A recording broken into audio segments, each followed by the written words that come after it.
네, 안녕하세요, 써뉴. 이게 써뉴는 원래 시무웨인에서 나온 건데, 약간 그 어떤 유토피아 같은 걸 상징하는, 원래 미륵불이 많이 하고 있는 거죠. 마의 삼천불인가? 거기 가면. 거기서 유래한 건데, 요즘에 대통령하고 뭐 이렇게 시주석 이런 사람들 자꾸 이래가지고, 요즘에 제가 하기가 좀 부담스럽더라고요. 그래서 요즘 그냥 이렇게 흔드는데. 자, 써뉴. 그래서 일단 아까 식당에서 했던 이야기 중에 이제 욕망의 손, 포도나무 넝쿨손이 지금 주인이 마저 뜨더라고. 제가 이만큼만 뜯어놨어요. 포도나무 넝쿨손이 욕망의 손, 희망의 손, 춤추는 손까지의 그 단계가 그 니체의 그 인간의 세 가지 발달 순서에서 아마 낙타, 사자, 어린아이 이렇게 될 건데 설마 당나귀는 아니겠지. 아무튼 낙타, 사자 어린아이일 텐데 그게 뭔가 이 세상을 애써서 살아가야 하는 또는 투쟁해야 되는 곳으로 느끼는 자기가 이렇게 경쟁을 뚫고 올라가야 하는 또는 짓밟고 올라서야 되는 그런 인간형 참고 살아야 되는 그런 인간형 욕망의 손이었다면 이제 사자 어느 정도 자신감도 생기고 또 부로 치면 중산층도 된 것 같고 프로포즈도 해야 될 것 같고 뭐 그런 정도의 어떤 만족감 그런 정도의 이런 풍요에서 나온 게 희망의 손이라면 어린아이의 단계 완전히 이제 호모루덴스의 단계 손에 아무것도 쥐고 있지 않은 그래서 자연과 함께 춤추는 그런 이렇게 정말 어떤 같이 이 우주와 함께 흘러가는 듯한 춤추면서 흘러가는 듯한 그 정도의 자유로움 이제 그런 손이 이제 춤추는 손인 건데 제가 2024년에는 아마 그런 단계로 이제 가는 징조가 아닌가 이 작품이 그 징조로 볼 수 있다. 그렇게 생각을 해요. 그래서 이거는 이제 그러니까 춤추는 손의 1호 작품인데 전면만 한번 뜯어볼까? 전면을 뜯어보면 이게 배경이 여기를 배경으로 지금 되게 잘 나올 거예요.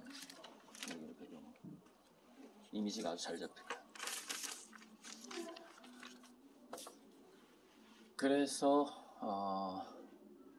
다 같이 이제 조금 있으면 좀 지나면 우리가 아미고님들이 저를 참 후원하시고 도와주느라 고생 많으셨는데 그런 부담을 다 내려놓고 이제 함께 춤출 수 있는 때가 얼마 남지 않았다라는 생각도 들고 이 작품이 바로 그런 복선 소설로 보면은 복선 또는 그런 예언과 같은 이제 그런 시작이다 이런 생각이 듭니다.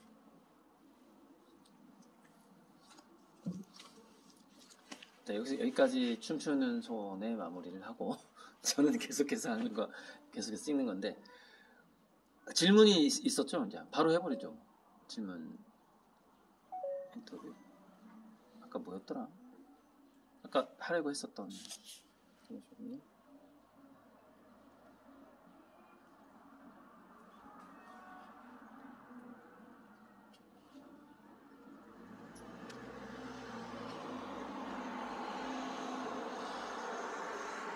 여기는 논산 인터스텔라인데 지금 2층에 아무도 없어요.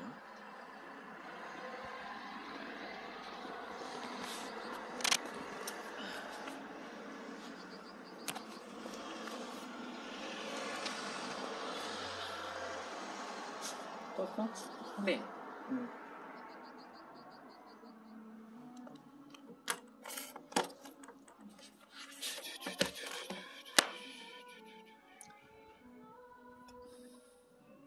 갑진년인데 계룡산도 앞에 보이고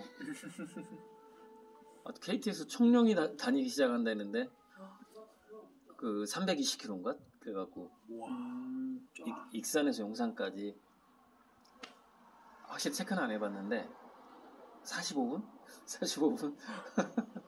넌스톱으로 그냥. 네. 나중에 서울에 미팅 있을 때는 그거 타고 가야 될 것 같아요. 일단은 화관님 이거 한번 읽어볼 수 있으면 좋을 것 같아요. 그때 그 연재배님이 저희 단톡방에다가 한번 일단 뭐 이거 하나가 질문이긴 했거든요. 아 이게 질문이에요? 네, 질문 궁금하신 거 이 부분에 대해서 좀 어떻게 생각하시냐? 최근 개인의 사주와 별빛의 의미 상관에 대해 탐색하신 내용을 영상에서 나누셨죠. 양자역학이란 최신 과학이 동양의 역학과 연결해서 사주 보완 그림이 나왔고요. 이 점이 초보 감상자에게는 얼른 이해하기 힘들 수 있습니다. 자칫 사주라는 어휘가 양자역학이라는 의미 바탕을 가리지 않을까 하는 우려도 있습니다.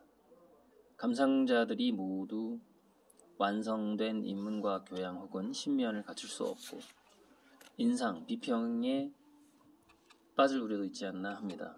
그런 의미에서 작가님이 한 장면으로 담아낸 그림의 의미를 최대한 간략하게 이야기해 주시면 어떨까요? 와 질문도 어렵다 이거는. 그러니까 어떻게 보면은 그 화가님께서 갖고 계신 철학이나 네. 이론적인 관점에서의 평행우주나 확률붕괴 등등의 여러 가지 이론은 모든 사람들이 요즘 향유하고 있는 부분이긴 한 건데, 그렇죠. 그러니까 동양적인 부분의 사상이 어떻게 보면은 좀 저평가되는 부분이라 그 오해나 편견에 의해서 사주라는 말을 들으면은 사람들이 불편한 인식을 갖게 된다는 것에 대한 좀 우려가 있다는 거죠. 네, 그 부분에 대해서 좀 어떻게 생각하시는지, 그리고 그런 부분을 좀 어떻게 좀 더 화가님의 지금 작품 활동을 하고 계시는 것들에 대해서 일반 대중들도 좀 거부감 없이 받아들일 수 있을지, 네, 그런 부분을 좀 설명해 주시면 좋겠다라는 취지 같거든요. 그러니까 이제 그 사주라는 말을 현대과학, 신과학에서 가장 우리가 그럴듯하게 볼 수 있는 게 카우스 이론, 프랙탈 이론에서 초기 조건 민감성하고 나비 효과라는 것인데,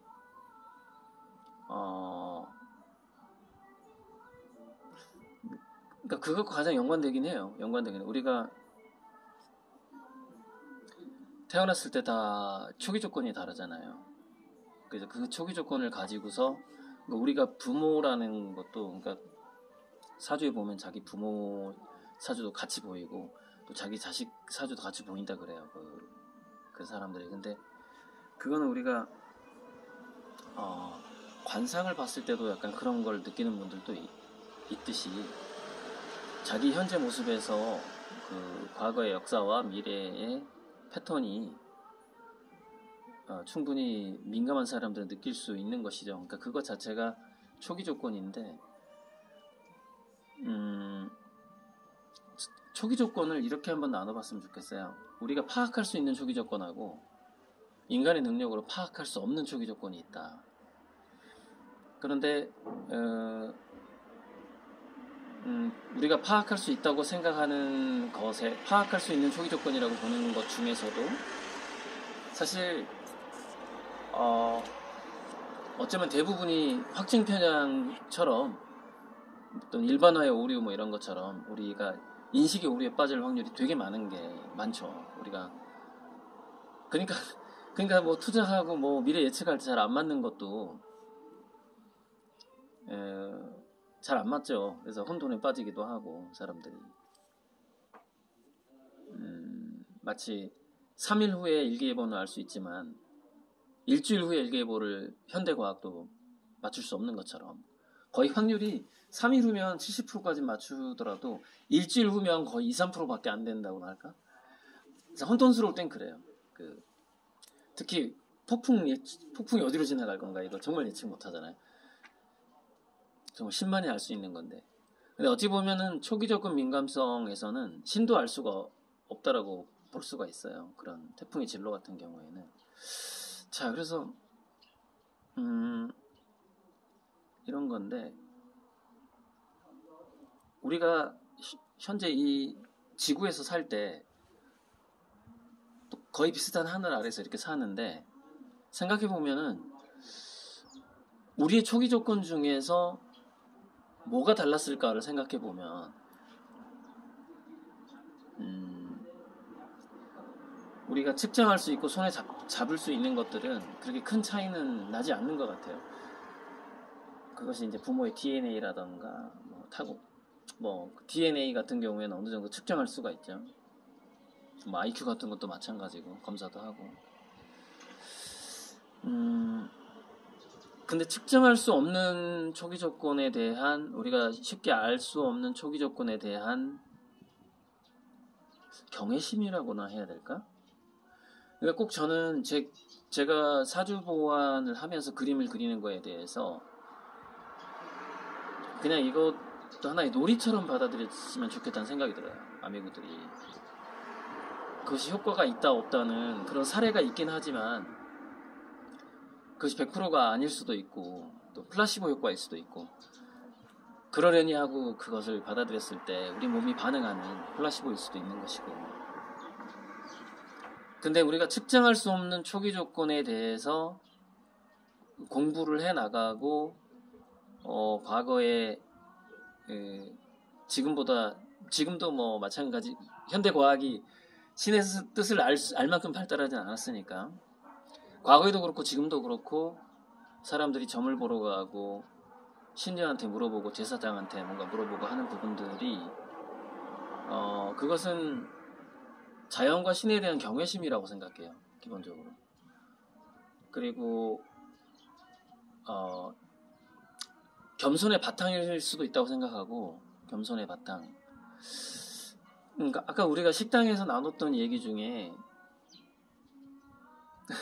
사실 아까 식당이 고구려 숯불갈비였는데 여기 현재 앞에 계신 덕장님, 그다음에 오른쪽에 있는 덕장님의 옛날 제자 아버지가 운영하는 식당인데, 분명히 우리는 돼지고기를 시켰는데 소고기가 나온 거예요. 그러니까 돼지갈비를 시켰는데 돼지갈비가 두 쪽 나온 다음에 소갈비가 두 쪽이 나왔어. 그래서 알고 보니까 돼지고기를 소고기로 업그레이드를 시켜준 거였는데, 되게 많이 좀 저도 부담스럽지만은 이제 자기 제자 부모님이 운영하는 식당에 갔을 때 느끼는 이 덕장님의 얀스의 그 부담감도 굉장히 컸을 거라고 보는데, 그때 제가 그 얘기를 했어요.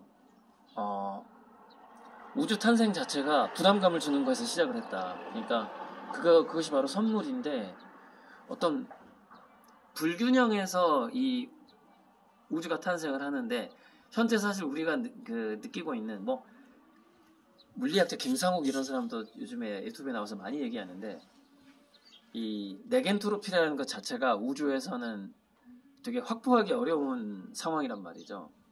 다 가용한 에너지는 불가용한 에너지로 이미 온 우주가 그래요, 다른 데는. 근데 이게 이 태양계 중에서 좀 지구만이 특이하게 사용할 수 있는 에너지가 많은 상태를 유지하고 있거든요. 그럼 이 불균형, 이 지구만의 불균형은 어디서 왔냐면은 그거 자체가 이제 10여 몇 승분의 1의 확률이라 이렇게 하는데, 사실 그게 선물이라고 보는 거죠. 있을 수 없는 확률이 어떻게 현재 여기 이 지구상에 펼쳐지고 있냐는 것이죠. 저는 그것이 오늘 그 돼지갈비가 소갈비로 업그레이드 된 것처럼 어떤 우연의 효과든 신이 의도적으로 선물을 줬든 간에 그게 선물을 준 거죠. 그래서 우리는 그 선물에 대해서 너무 당연하게 생각하는 사람도 있지만, 그 선물에 대한 부담감을 느끼는 것, 거기서부터 이제 시작한 게 감사하는 마음이다 그랬잖아요. 그래서 에너지 자체가, 이 우주 에너지 자체가 선물이기 때문에 우리가 이렇게 움직일 수 있는 것, 말할 수 있는 것, 모든 것에 대해서 그것이 감사함의 느낌을 가지고 있다라는 건 뭐냐면은, 그 에너지를 받을 자격이 있는 거죠. 그러니까 이 우주를 누릴 자격이 있는 거예요. 그것이 이제 감사함 같은 건데, 자, 이 얘기가 왜 이쪽으로 흘러왔냐면, 제가 아까 서두에서 말했던 초기 조건 민감성을 생각하는 것이 어쩌면 우리 사주 별자리 뭐 이런 건데, 그 초기 조건 민감성 중에서 우리가 손에 잡힐 법한 측정 가능할 만한 것 빼고 우리가 인식할 수 없는 초기 조건들이 많을 것이다라고 생각하는 그 마음이 더 중요하다고 생각해요. 그러니까 제가 아미고님들한테 사주를 물어보고 이 사람이 오행 중에 뭐가 부족하네 이걸 마치 뭐랄까 주술이라는 것을 이용해서 그걸 진짜 미신처럼 활용하는 사람들 있잖아요. 그것과는 좀 다르게 고 작가는 측정할 수 없는 초기 조건과 측정할 수 없는 은총이나 에너지 거기에 대한 겸손함을 잃지 않았다. 그렇게 받아들여줬으면 좋겠다 싶고, 그래서 제가 계속해서 개개인에게 그림을 줄 때 사주를 참고한다라는 게 실은 그게 불균형을 저한테 주긴 해요. 왜냐면은 저도 사실은 막막하거든요. 이 사람한테는 어떤 그림이 어려울까라고 만약에 아무런 단서도 주지 않고 한다면 내가 확신이 잘 안 생기는 거예요. 이게 정말 이 그림이 이 사람한테 어울릴까? 근데 하나의 단서를 던져주는 거라고 전부터 얘기했어요. 나는 이 그림이 그 사람한테 가는데 그 사람의 초기 조건 한번 좀 보고 싶다 이거야. 그래서 거기서부터 붓질이 조금이라도 이렇게 다르게 나갈 뿐만 아니라 좀 더 자신감 있게 나가요. 왜냐면 나 자신도 이게 이 사람한 마이크 두드리면 안 되는데 나 자신도 이 사람에게 이게 맞을 거라고 나고 일단 내가 좀 믿어야 믿음이 가야 나도 좀 붓질이 시원시원하게 나간단 말이에요. 이 사람한테는 빨간 태양이 정말 도움이 될 거야. 사실 그걸 맹신하는 게 아니에요. 되게 측정할 수 없는 초기 조건에 대한 경외심으로부터 내가 일단 어떤 액션을 취하기 위해서는 뭔가 자신감을 얻어야 되는데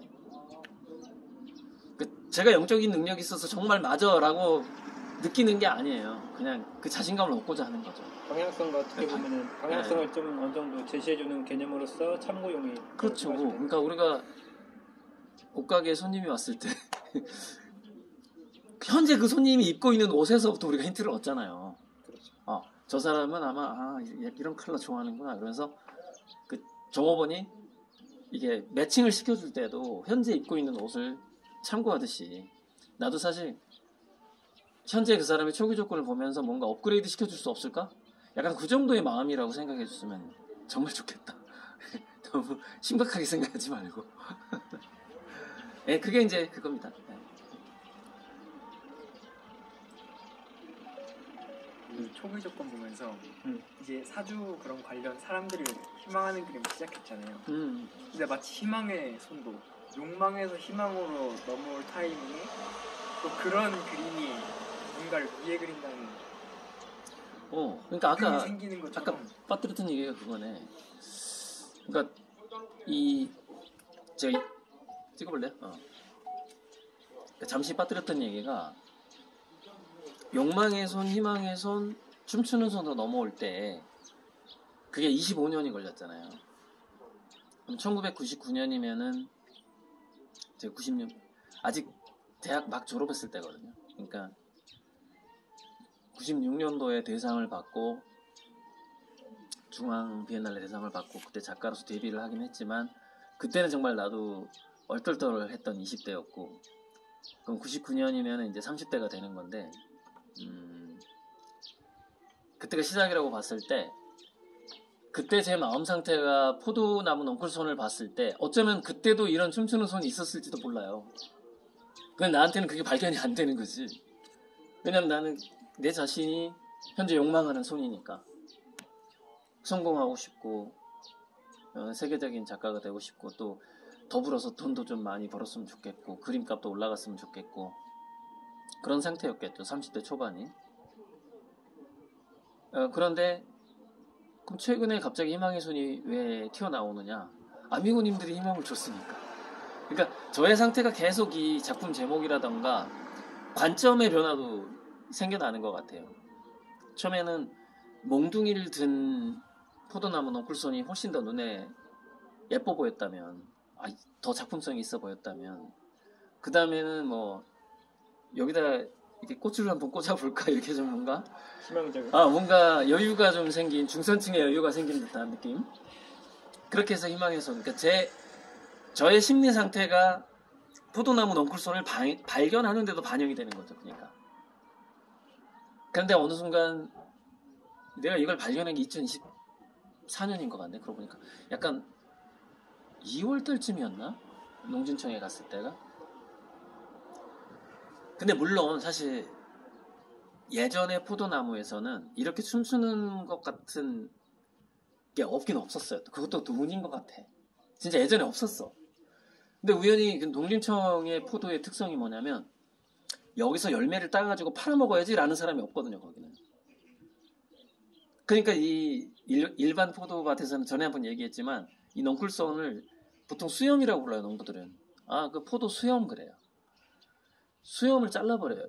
열매로 갈 에너지를 얘가 뺏어먹는다 이거야. 그리고 수염을 잘라버리고 자기들이 일부러 묶어줘 이렇게. 그러니까 얘가 이거를 잡는 에너지를 쓰지 말고 열매로 가라 이거지. 열매가 더 커져야 된다 이거죠. 근데 농진청 포도 같은 경우에는 열매의 이렇게 또 품종 개량이라던가 이렇게 뭐 당도 실험하는 거 다 따로따로 있다 보니까 이걸 커팅을 안 하는 거예요. 안 하고 뭐 거름만 준다거나 뭐 이러니까 훨씬 크게 넝쿨손이 자라 있고 그야말로 자유가 느껴지더라고요. 그러니까 일반 포도밭에서는 절대 느낄 수 없는 것을 발견을 한 거죠. 2024년 아마 2월쯤. 그래서 그 발견과 이 춤추는 손이라는 제목하고 그다음 또 저의 심리적인 변화, 심리적인 환경적인 변화 이런 게 딱 외부 환경과 나의 초기 조건과 내부적인 조건이 이렇게 딱 맞아 떨어지는 해인 것 같아요. 올해가. 그래서 이 춤추는 손의 시작이 새로운 시대의 복선처럼 진짜 이제 저부터 호모 루덴스가 되고 그 다음에 우리 아미고님들도 다 호모 루덴스가 되시도록 제가 풍요한 수익을 드려야 되는데 조금만 좀 기다려 주십시오. 꼭 제 마음은 정말 간절한데 이제 그 간절함마저도 잠시 내려놓고 진짜 제가 춤을 춰야 이 친구처럼 진짜 호모 루덴스가 되어야만이 그때가 더 빨리 온다. 그런 법칙이 있거든요. 이렇게 내려놔야 더 빨리 온다는 법칙이 있는데 자 여기까지 춤추는 손에 대해서 제가 빼먹은 거 첨가했습니다. 진짜 소뉴 일단 마무리하자고요. 네.